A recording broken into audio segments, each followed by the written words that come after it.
Hello everyone, I'm Neha and welcome back to my channel. In this video, we will talk about development of counseling and guidance centers in India. ये question भी आया हुआ है exams में, सो इसको आप अच्छे से प्रिपेयर कर लेना। ये जो टॉपिक है ये इग्नू MPCE 023 इंटरवेंशंस इन काउंसलिंग है। इससे पहले भी हमने MPCE 023 के बहुत सारे टॉपिक कवर किए हुए हैं, जिनका लिंक मैं डिस्क्रिप्शन में दे दूँगी, आप वहाँ से देख सकते हैं। और सारे ही इम्पॉर्टेंट टॉपिक हैं और प्रीवियस ईयर एग्ज़ाम्स में आए हुए हैं। ठीक है, सो अगर मेरी वीडियो पसंद आए तो प्लीज़ लाइक करना और शेयर करना अपने दोस्तों के साथ, बैचमेट्स के साथ। और नए हैं तो प्लीज़ मेरे चैनल को सब्सक्राइब करना फॉर मोर वीडियोस। अगर आप लाइक, शेयर एंड सब्सक्राइब करते हैं तो उससे मुझे मोटिवेशन मिलता है और वीडियोस अपलोड करने का।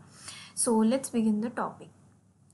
तो डायरेक्टली हम आ जाते हैं कि कौन से सेंटर्स हैं इंडिया पे। तो सबसे पहला था कैलकाटा यूनिवर्सिटी। कैलकाटा यूनिवर्सिटी में सेटअप किया गया था first psychological laboratory in India in the year 1915। ये एक सेपरेट सेक्शन बनाया गया था रिसर्च इन अप्लाइड साइकोलॉजी, जो ओपन किया गया था under the direction of doctor GS Bose in 1936। इन्होंने अडॉप्ट किया था साइकोलॉजिकल टेस्ट जो कि प्रिपेयर्ड हुआ था अमेरिका में, और इस बेसिस पे किया गया था कि जो इंडियन कंडीशन को सूट करे, ठीक है, and to satisfy the vocational needs of Indian students. Okay, अब नेक्स्ट आते हैं बॉम्बे यूनिवर्सिटी। तो बॉम्बे यूनिवर्सिटी इन 1941 में बाटली बोई वोकेशनल गाइडेंस ब्यूरो इस्टेब्लिश किया गया था इन बॉम्बे, और वो भी बॉम्बे यूनिवर्सिटी में। ठीक है, next Patna university. Patna university में department psychological service and research establish किया गया था इन 1945 में। यह बेसिकली ऑफर करता था personal and vocational guidance to student and constituting a number of psychological test. ठीक है, अब नेक्स्ट आते हैं पारसी पंचायत। तो पारसी पंचायत एक ट्रस्टी थी जो Parsi panchayat funds and property के नाम से जानती थी, और इन्होंने इस्टेब्लिश किया था Parsi panchayat vocational guidance bureau in 1947, जिसके फर्स्ट डायरेक्टर थे डॉक्टर HPP मेहता, एंड इन्होंने पब्लिश किया था the journal of vocational and educational guidance.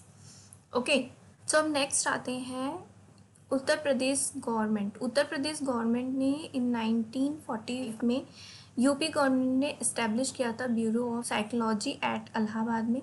ये रिकमेंडेशन पे इस्टेब्लिश किया था आचार्य नरेंद्र दियो कमेटी ने।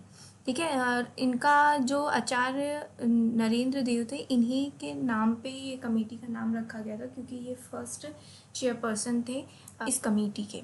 ठीक है, ओके, अब नेक्स्ट आते हैं the Bombay government. Bombay government ने 1950s में सेटअप किया था एक वोकेशनल गाइडेंस ब्यूरो इन बॉम्बे, जिसको रीनेम किया गया था इंस्टीट्यूट ऑफ वोकेशनल गाइडेंस इन 1957 में। तो आप इसका ध्यान रखना कि जो फर्स्ट इसको इस्टेब्लिश किया गया था, ये सेटअप किया गया था, वो 1950s में किया गया था, एंड इसका रीनेम अगेन किया गया 1957 में, जिसको इंस्टीट्यूट ऑफ वोकेशनल गाइडेंस के नाम से जाना जाता है। जब 1950 में इसको इस्टेब्लिश किया गया था, सेटअप किया गया था, तो उसी में 1952 में कुछ vocational guidance association of Bombay ने फॉर्म किया था, कुछ coordinate the efforts of various individual agencies थी कुछ, जो कि फील्ड ऑफ गाइडेंस में थी, उनसे कोऑर्डिनेट करने के लिए। ठीक है, ओके जी। अब आते हैं workshop and seminar at Delhi. तो इन मार्च 1953 में डॉक्टर WL बैरनेट ने, जो अमेरिका के फुल ब्राइट प्रोफेसर थे, इन्होंने फर्स्ट वर्कशॉप की थी गाइडेंस वर्कर्स के लिए इन द हमारी कंट्री में, मीन्स के इंडिया में। और प्लेस क्या था, the central institute of education जो दिल्ली में है। सेकेंड सेमिनार भी नवंबर 1954 में किया गया था। ठीक है, उसी जगह पे जहाँ पे पहला हुआ था, central institute of education in Delhi.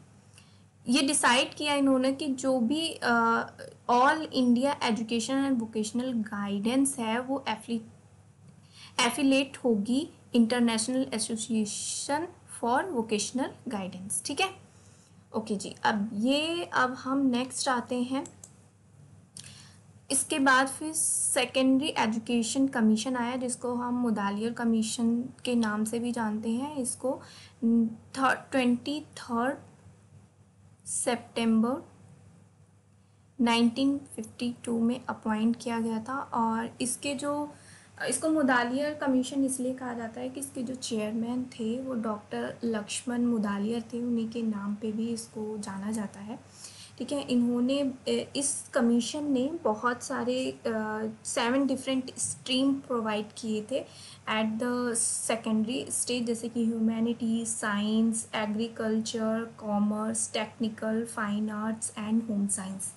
ठीक है, और इन्होंने अपॉइंट किया था appointment of guidance officers and careers masters in schools for educational, personal and vocational guidance. ठीक है, तो ये कुछ वर्क थे सेकेंडरी एजुकेशन कमीशन के ऑन गाइडेंस एंड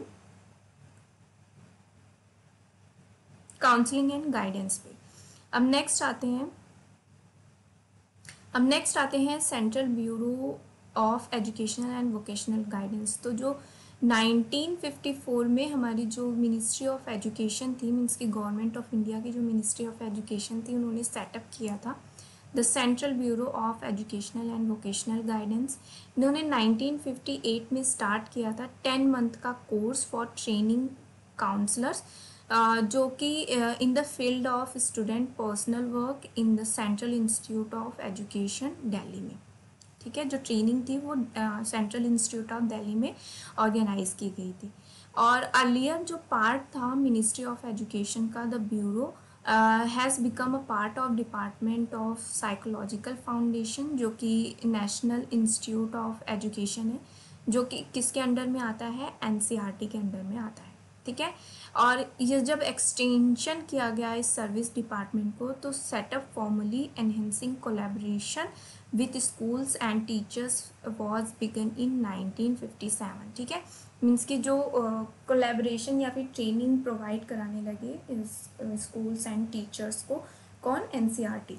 ठीक है, अब central bureau educational and vocational guidance start हुआ, तो फिर स्टेट में भी इसको स्टार्ट किया गया, state bureau of educational vocational guidance. तो इसका फंक्शन क्या था, इसका फंक्शन था कि organisation of sample group guidance activities for few schools. ठीक है, कुछ गाइडेंस एक्टिविटीज़ ऑर्गेनाइज कराई जाती थी कुछ स्कूलों में, और कलेक्शन किया जाता था occupational information and production of information material, establish state level information centres. ठीक है, और डेवलपमेंट किया जाता था एंड अडेप्शन किया जाता of translation of test, questionnaire, checklist, it's extra. ठीक है, ट्रेनिंग ऑफ गाइडेंस वर्कर्स। ठीक है, जो वर्कर्स थे उनको ट्रेनिंग ऑफ गाइडेंस दी जाती थी।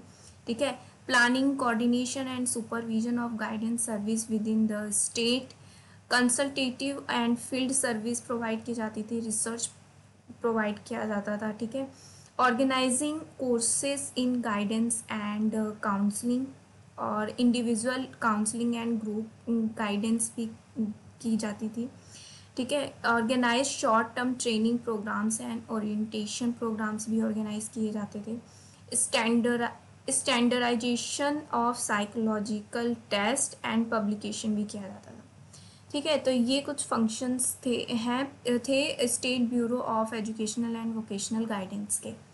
तो आई होप ये पॉइंट्स आपको समझ में आ गया हो कि development of counselling and guidance centres in India. ये जो क्वेश्चन है ना, ये आप अपने यूजीसी नेट के लिए भी प्रिपेयर कर सकते हैं।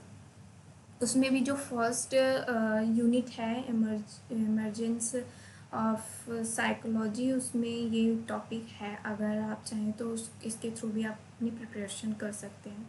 सो आई होप ये टॉपिक आपके लिए हेल्पफुल हो और आपको समझ में आया हो। तो लाइक कर दीजिए, शेयर कर दीजिए, एंड नए हैं तो प्लीज़ मेरे चैनल को सब्सक्राइब कर दीजिए। जैसा कि मैंने स्टार्टिंग में ही बोला था, अगर आप लाइक, शेयर एंड सब्सक्राइब करते हैं तो मुझे मोटिवेशन मिलता है। ये मैं ऐसे ही informative and knowledgeable videos upload करती हूँ। सो नेक्स्ट वीडियो में मिलते हैं न्यू टॉपिक के साथ। तब तक मेरी वीडियोस को देखते रहिए, पढ़ते रहिए, खुश रहिए। Thanks for watching.